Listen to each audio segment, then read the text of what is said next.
check these mics because maybe I'll have to ask again. Maybe there's an issue with the sound. I'm gonna ask you one more time, Manchester. Manchester, how we feeling? There we go. We are so excited for this panel from the cast of Stranger Things. Ladies and gentlemen, please make some noise, first of all, for Mason Dye.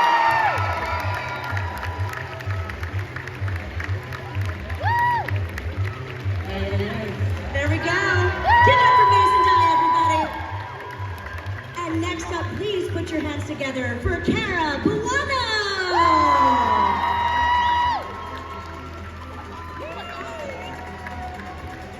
And last but not least, please welcome Randy Haven.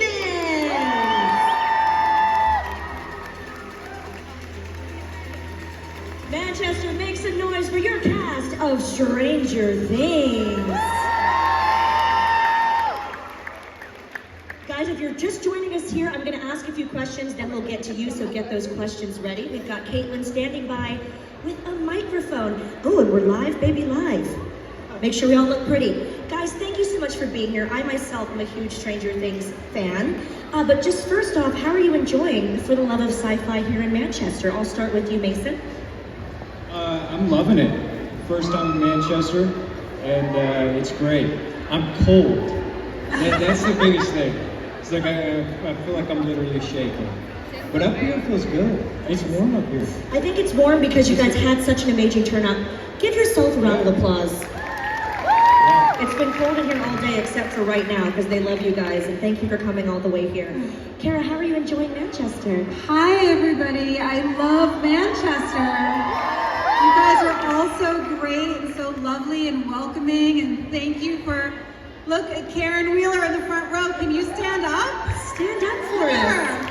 Oh, Mrs. Wheeler. He's amazing. I love this suit. It's fantastic. And there's a few others, so I really appreciate that. I love it. You all look amazing.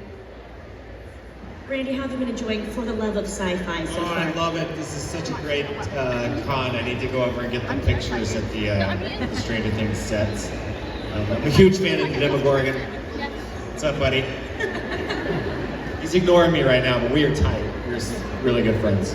BFFs. Love it. Woo! I love you. Quite the cheering crowd over here.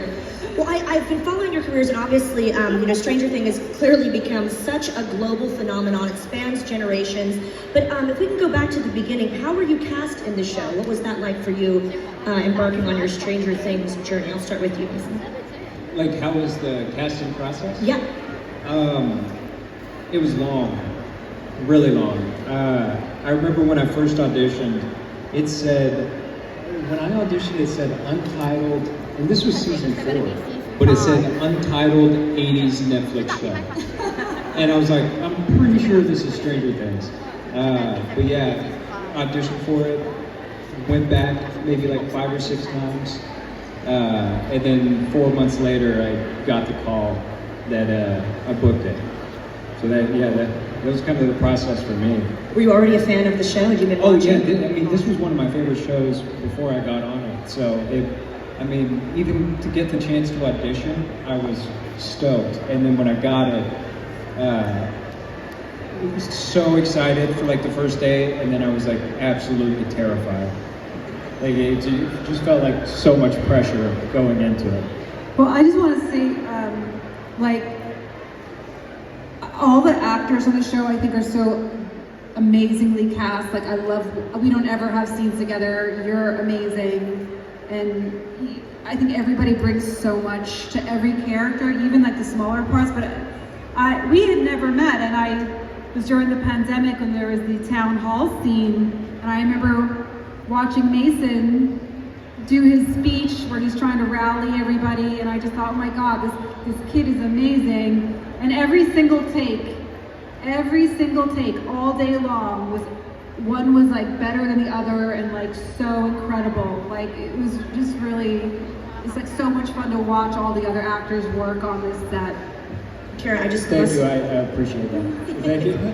I love that. Well, Cara, I just must fangirl because I'm a big Mad Men fan as well. So you've had the most amazing career, and I think you're brilliant. But how did you embark onto Stranger Things?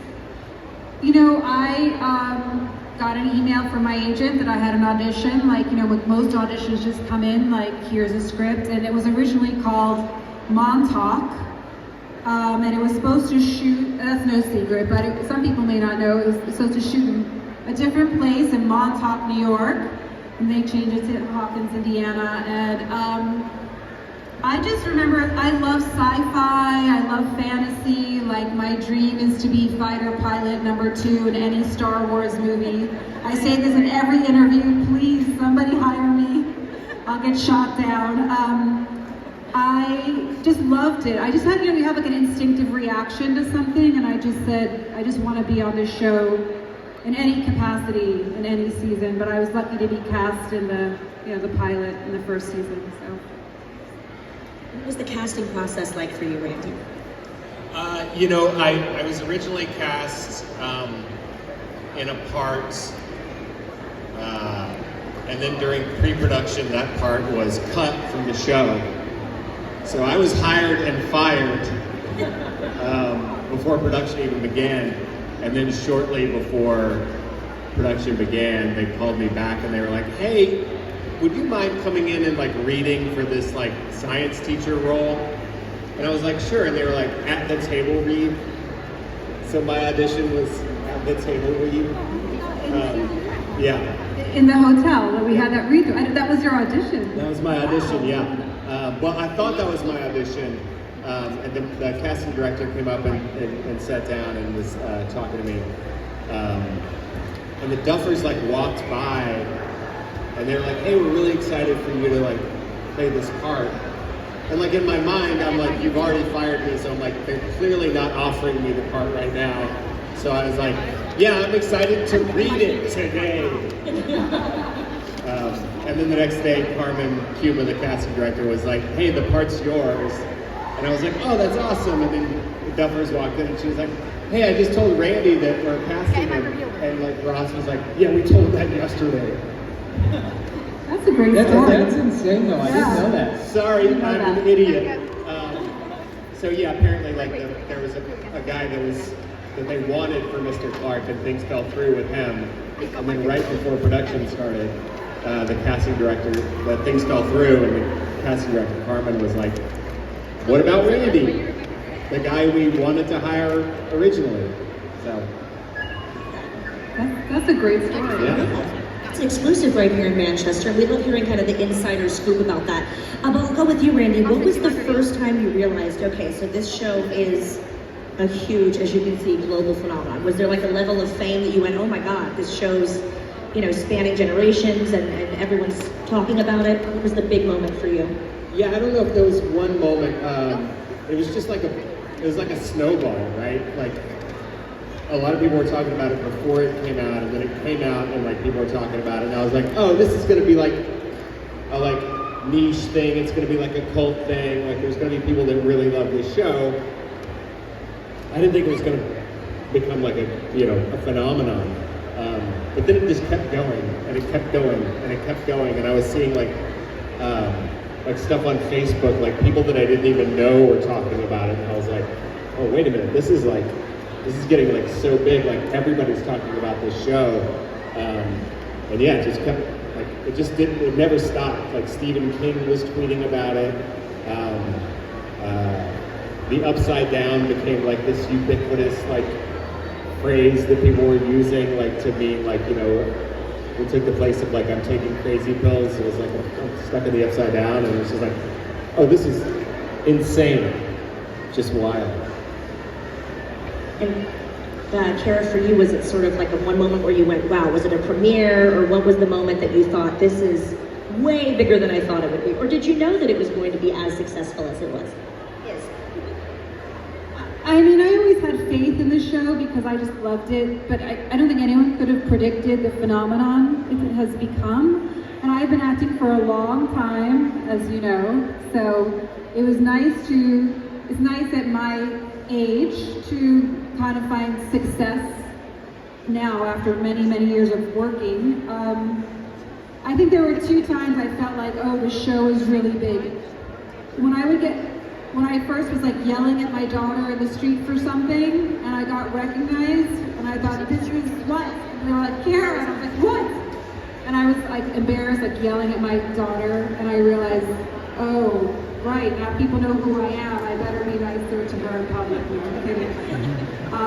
And then also when I got made into a Funko doll that some of you brought for me to sign, I have to tell you, to me, I feel like that's when I made it, when I had a doll, having a doll. I know people want to win an Oscar. I'm happy to have a Funko doll. That's awesome. And Mason, what's the fame been like for you? Was it sort of an overnight thing? Because he's become somewhat of a heartthrob, I would say. So how's that been? Yeah, see? You can scream, ladies. Yeah. So I don't know about all that. They know about all that. It's happened. But no, I mean, it was, I don't know, I'm kind of a homebody. So, like, I don't get out too much. I haven't really felt, like, the pressure of it, really. But, I mean, I will say it is pretty crazy. Like I said, like, it's just insane the reach that this show has had. And I didn't really get that. I came on it later, so I knew already how big the show was before coming on it. But one thing that was strange, like you said, kind of like the overnight thing, is that, you know, Netflix kind of just releasing everything at once.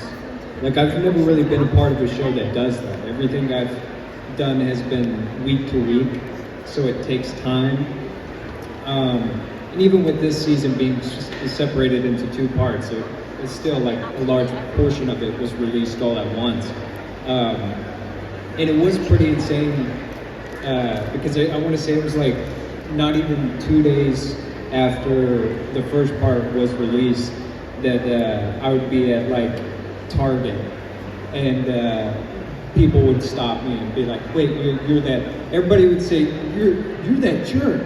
As in, like, yeah, it's like you're that jerk guy, right? I'm like, yeah, that's me. No one ever knows my name either. They're just like, "You're that one guy." But yeah, no, it's been really cool. It's different, but it's really cool to see. Yes. Cheer for that. It's been such a great crowd so far. I know you got some questions ready. We have Caitlin over here. Give it up for Caitlin, everybody. Working hard here for the love of sci-fi. Let's go to Mrs. Wheeler down in the front here. She's just joined us from the pool, and she has a question for us. Hi there. Thank you. If each of you could go back and change one thing about your characters, like your character arc, what would you change and why would you change it? If you could change one thing about your character arc, if you could change anything, what would you change? Would you still be a jerk there, Mason? I think I would change a lot. But I don't know. Do you want to go first, Clarke? Oh. You want to take it away? I'm so sorry. I'm so taken by Mrs. Wheeler in the first round. I'm trying to think.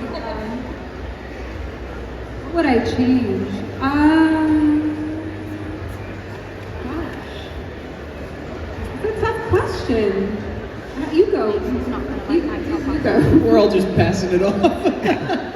You know, I think the world was really missing a Mr. Clarke Joyce romance.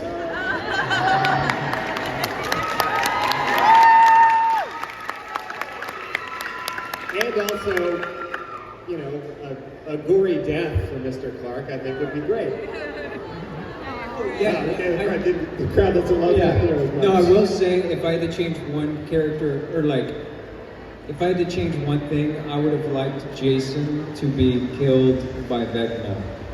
Like, you know, I think it would have just been cool to watch this kid, like, go throughout the story, and then at the end, he comes face to face with Vecna, and he's lifting him up, about to, you know, crumble him. And then at that moment, he realizes, oh crap, I was wrong. Right before he dies.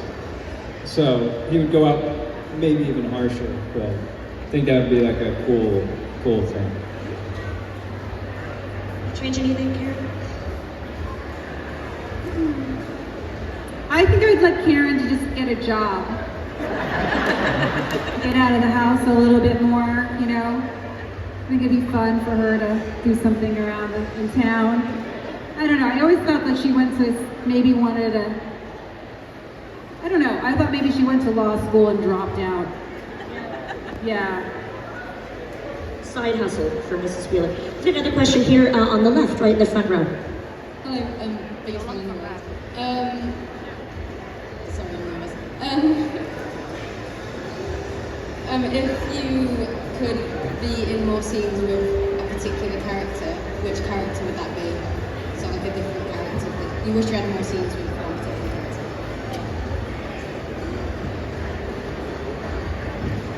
You know, I think I would say Gaten. Just because Gaten, to me, is like, first of all, he's like the nicest kid ever. But also he is hilarious. So yeah, I would go Gaten. Would love that. Woo! Yeah, clap for that. You say that now, and then if you were doing more scenes with Gaten, you'd realize why you're lucky. Because he is so funny, like, you'll ruin takes just because you're laughing at what he's doing, and he just makes like the most hilarious choices. Yeah. I've blown a lot of takes, just not being able to handle it. And like stuff he's being directed to do, he's just doing it at such a high level. And I'm just like, this kid is a comic genius. So good. I would just like Karen to get out of the house more in general, so anybody else? I think it'd be fun to have a scene with, I'd like some more scenes with Joyce. That would be, you know, in season 1 I brought over a casserole, and that was kind of the extent. But clearly our kids hang out, are like best friends, so it'd be fun to have some more scenes with Joyce and Hopper too, like a fight scene with Hopper. Yeah. Another question here in the front row on the left. What's your favorite line?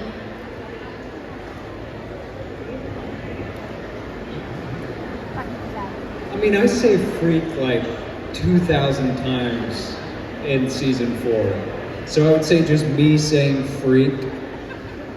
I'm gonna go with that.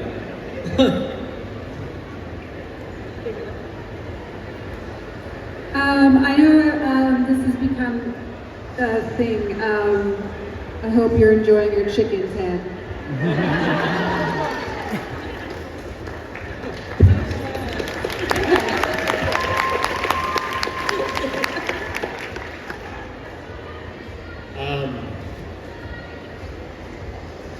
Yeah, science is neat, but I'm afraid it's not very forgiving. There's like, Mr. Clarke has too many of them. Like, I feel like they just like sit. The Duffer Brothers probably keep themselves awake at night going like, let's give him like just a ridiculous line and watch Randy try to sell it. And they're fun, like they're like, you know, they give Mr. Clarke a lot of like super fun lines to do. It's very wise. Another question over here on the left. Hello, young lady. What's your favorite Stranger Things character? All right, take it again.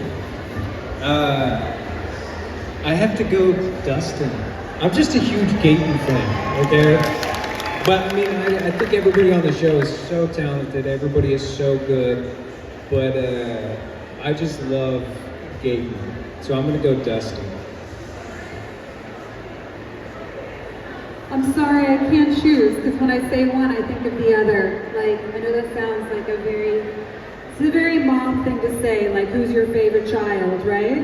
So, I truly love every single person. So, that's my boring answer for you. Honestly, Vecna. Like his whole storyline in season 4, I was like, no, I'm about it, because I was like so dumb. Like when they sort of revealed like his like history and like who he was, I was like, oh, I did not see that coming. Like I was like blind. They totally like pulled the wool over my eyes. And so like just his whole like storyline, I was like, that's too good. And he's like a really great character. Just a little reminder, everybody, with Monopoly Events, we have Jamie Campbell-Bower joining us in Liverpool next April, so we're very excited. We had Gaten recently too. Everyone that we've met from the cast has been just lovely so far. We've got a question right over here on the left. First of all, I'm sorry for my bad English, but I'm not from here. What does Karen Wheeler think about Billy Hargrove's death?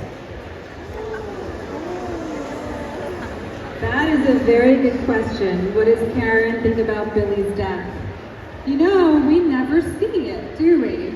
She just kind of goes on and on. I always have this joke that I think Karen likes to drink.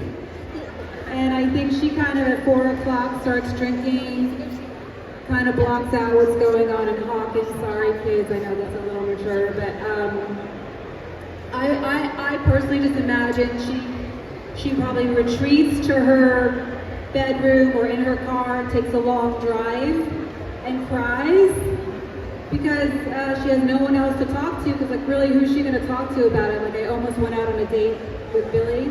So I think she kind of is alone with her pain and suffering.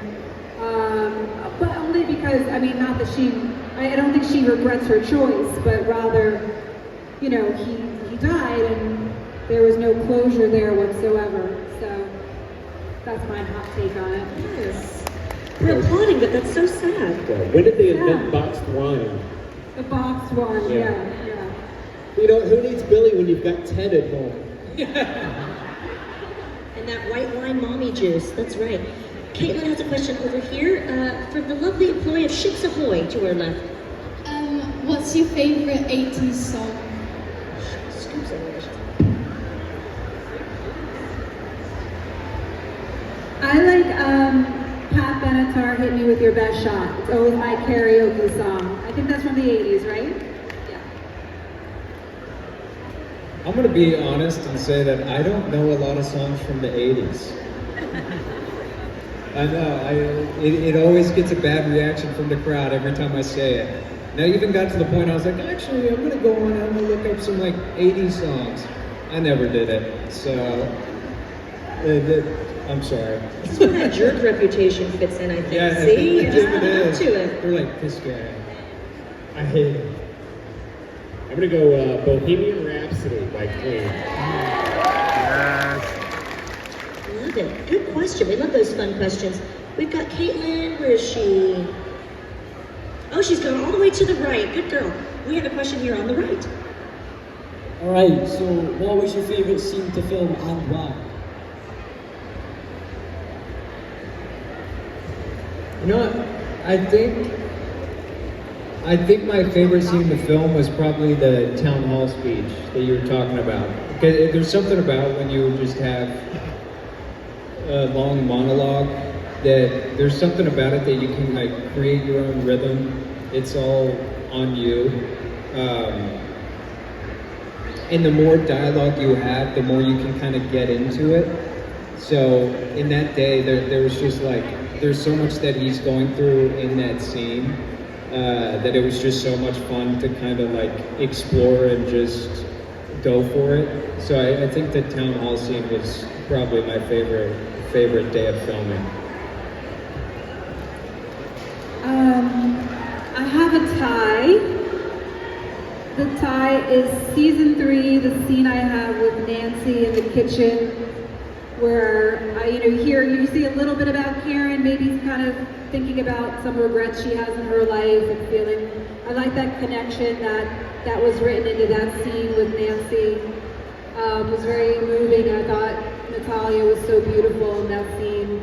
And then I have to say my season 2, when Billy comes to the door and we first meet, because it's just like a little like breath of comedy that we'd not seen before, and it was just fun to play that funny scene together. It was like unexpected, like lightness, yeah. That's such a good scene too. It is. I feel like too, right? Like you're reading like romance novels, right? And he looks exactly like the guy on the cover of the romance novel. No, the cover, the art department made it him.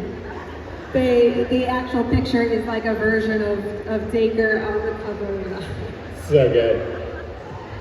I've got a tie as well. Season 1, the paper plate scene where I sort of like do the whole acrobat and the flea monologue for the kids at Will's funeral, and then my scene with Joyce in season 3. That's a great question so far, everybody. We've got Caitlin in the middle here. Hi, so is there like a specific scene that you filmed that you had to do like many takes for because you just found it too funny, or one thing made you laugh? I didn't have very much comedy in my character. I didn't get to partake in a lot of like comedic moments. Jason was just like a grumpy small child running around. So like, but honestly, like one of the funniest days of filming was the finale of season 4, when me and Lucas are having the fight up in the attic. For some reason, me and Caleb could not stop laughing that entire day because we were just like grappling, and it was just the funniest thing because we'd just be like locked up and we'd be having to like throw fake punches, and then we'd be making like weird noises, like he'd go every time he got hit, and I thought it was the funniest thing ever. But that was the day that I probably laughed the most on set.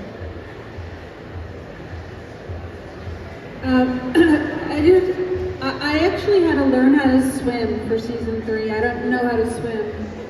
So I had to take swimming lessons so I could do that backstroke scene. I mean, we didn't have to do it a lot, but I would just say I was scared. But there weren't a lot of takes, but I was ready. I was ready for a lot of takes or to drown. Yeah, there's a scene in season 1, and it's the kids at the funeral, and they come up to Mr. Clarke and they're like asking him to help them with stuff, and they're like pretending to be sad, and Gaten is just like eating these like cookies, and he's talking with like a mouthful of cookies, and we could not like.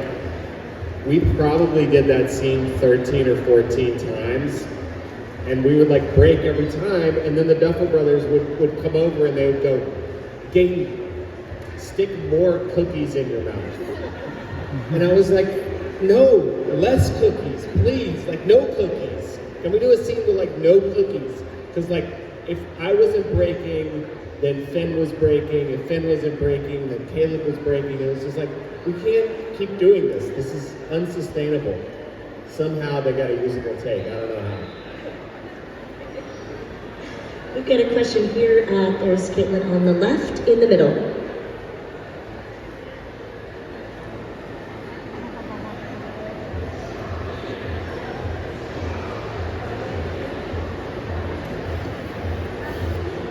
Oh, microphone, I don't think it's working. Switching the microphone. 2 seconds, 2 seconds. I'm so glad that what you said, Cara, about the comedy being sprinkled in, because as you said, it's like a very light and dark mixture. I think that's why we all love Stranger Things so much. Thank you, Caitlin. And the music, of course, especially this last season. Oh my gosh. Have you guys had a chance to go see the cosplay to the left here? Oh, we'll have to make sure. We've got Demi Gorgons, we've got the Rainbow Room, Scoops Ahoy. We'll have to get you guys over there. We've got a lovely lady. You want to take my mic?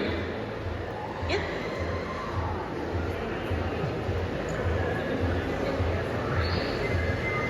Mic duty. Okay.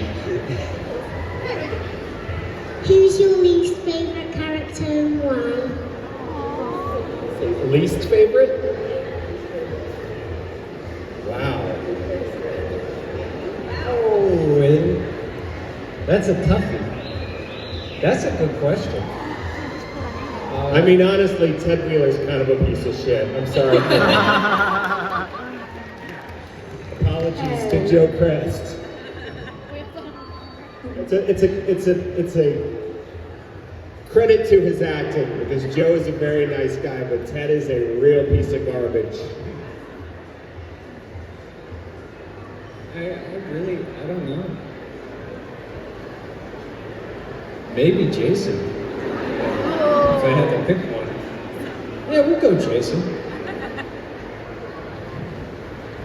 I don't know. I'm sorry. I don't have an answer for that. I guess all the bad FBI agents.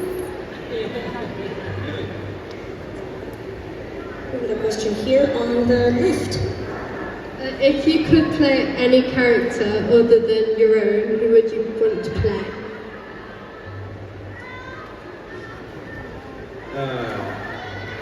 I don't know. I mean, I do love I do love Dustin, so maybe Gabriel. You never know. But let's go Steve. Let's go Steve.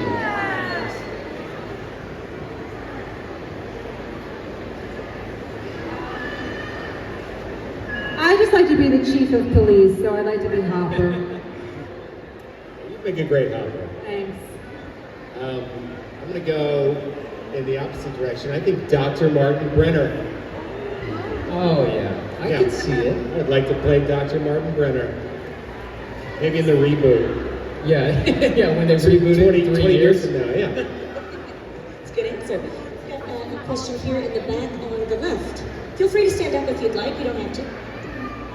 What's your favourite season and why? Favorite season and why? That's tough. Because season 1, I loved season 1. Like when that came out, that was my favorite season, well, because it was the only season out at the time.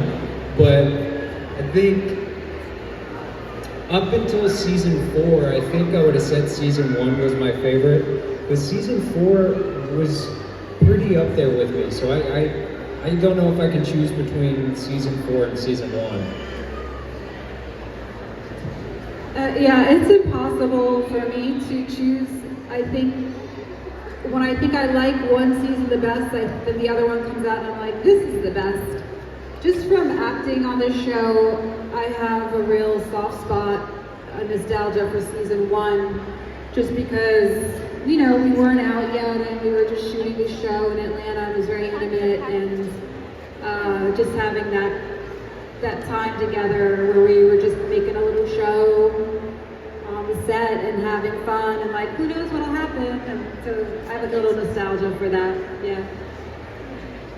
Yeah, the same. Like when we were making season 1, like it felt like our little show.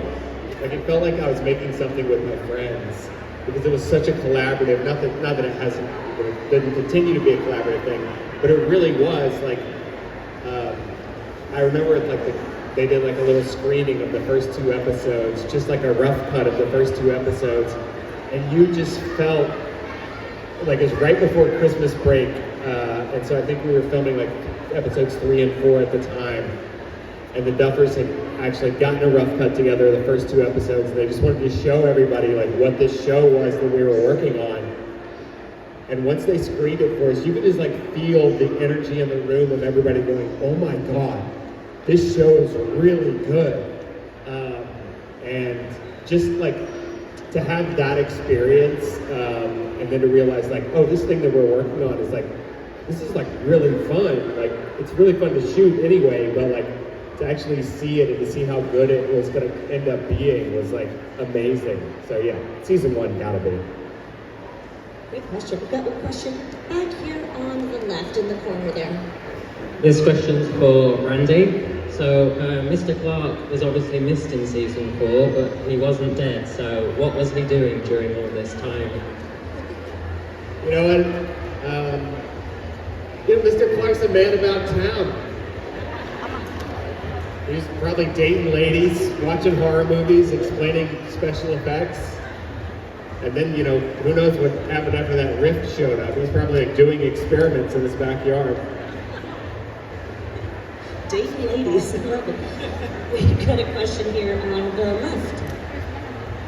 Hi, I've got a question for Cara. So, in the posters for season 4, there was loads of characters with their locations. You were seen on the Creel house. Is that because the script has changed, or is that a hint to season 5? Can you repeat that for even I didn't get So, in season 4, there was loads of posters that Netflix released. Your character was over the Creel house, yet we didn't see you in season 4 of the Creel house. So I was wondering, was the script altered, or is there a hint to season 5? That's a very clever question, how you asked. You should go be a journalist or something, very clever. Honestly, and I mean this, Jen, I'm not trying to be coy, I have no idea. I saw the poster came out, I was delighted and excited and thought, oh, that's a cool poster. But I have no idea, I've no clue about what's happening in season 5, or I just thought they wanted to feature my perm. So that's why I got that fabulous poster, because the perm was so fantastic. So that was my take on the poster. That perm and that style has become iconic now. And now 80s style is becoming more and more prevalent, I think, thanks to Stranger Things. We've got a lovely lady on the left with a question. Hi there. Hi. What character had the best storyline? Best storyline of any character? It's tough to pick all these bests. What character had the best storyline? I don't know. I think in season 4, I don't want to call any storyline the best, but I really liked Max's storyline in season 4. I thought that was really cool to see, and then to watch Sadie just come out and like knock it out of the park. She's so talented, and I really enjoyed Max's storyline this season. Yeah, I have to agree. I think Max and Sadie does an amazing job. They really showed so much complexity, and she had so much to deal with, and yeah, this is my favorite storyline. Yeah, I think watching like Steve's growth, like his arc as a character is really cool. But again, I gotta go back to Vecna. That's the best storyline. Just because I was so I'm such a person who picks apart everything I watch. And for me to be completely fooled by that whole storyline, and to think to not even make the connection between the kid, the orderly, and Vecna, to not even connect those dots at all, and when they finally put it together, I'm like, oh my god, it makes so much sense. It's like a very that movie, The Sixth Sense. It was like that moment where the wedding ring drops and you realize oh, he's a ghost. It's perfect. Great, great question as well. Because we want to make sure all of you can meet and greet our fabulous cast here with autographs and photos, we're going to do one final question, and it's going to be right here on the left in the second row. Hi there. Hi, Nathan, I just want to say I really like you. Before when I met you and you give me a hug, I just want to say you smell really nice. My question is, if you could be a villain throughout all the seasons, who would you like to be and why? I'm sorry, I couldn't hear that. If they could pick a villain to be, is that what you're asking? Yeah. If you could pick any villain to be in Stranger Things, other than yourself. Maybe you should pick a hero. Yeah, I feel like I should. If I had to play a villain other than Jason, I think I'd go Vecna. Yeah, you're right, because Vecna's such a cool character, and to see the backstory behind it and his motivation, I just love that storyline. I think I'd go Vecna. What would you be if you could be bad, if you could be a villain? Oh, it's forever.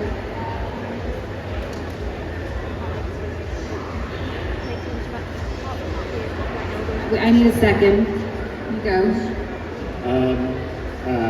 Well, obviously, first choice is Dr. Brenner, because I think he's got, and obviously you come around in season 4 and you find out, oh, he actually had motivations that we didn't know about in season 1, and he was actually trying to kind of protect 11 from her own power, because he didn't know the full extent of what was happening.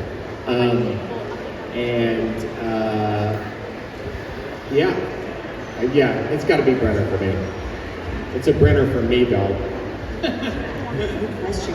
Well, guys, thank you so much. I want to thank all three of you for being here. Thank you for the memories and the fact that you would come all this way to meet your fans who love you so much. It means so much to us. South Manchester, please keep the applause going for the amazing Mason Dye, the beautiful Cara Buono, and the lovely Randy Havens, your cast of Stranger Things. Don't forget, they are heading back to do autographs and photos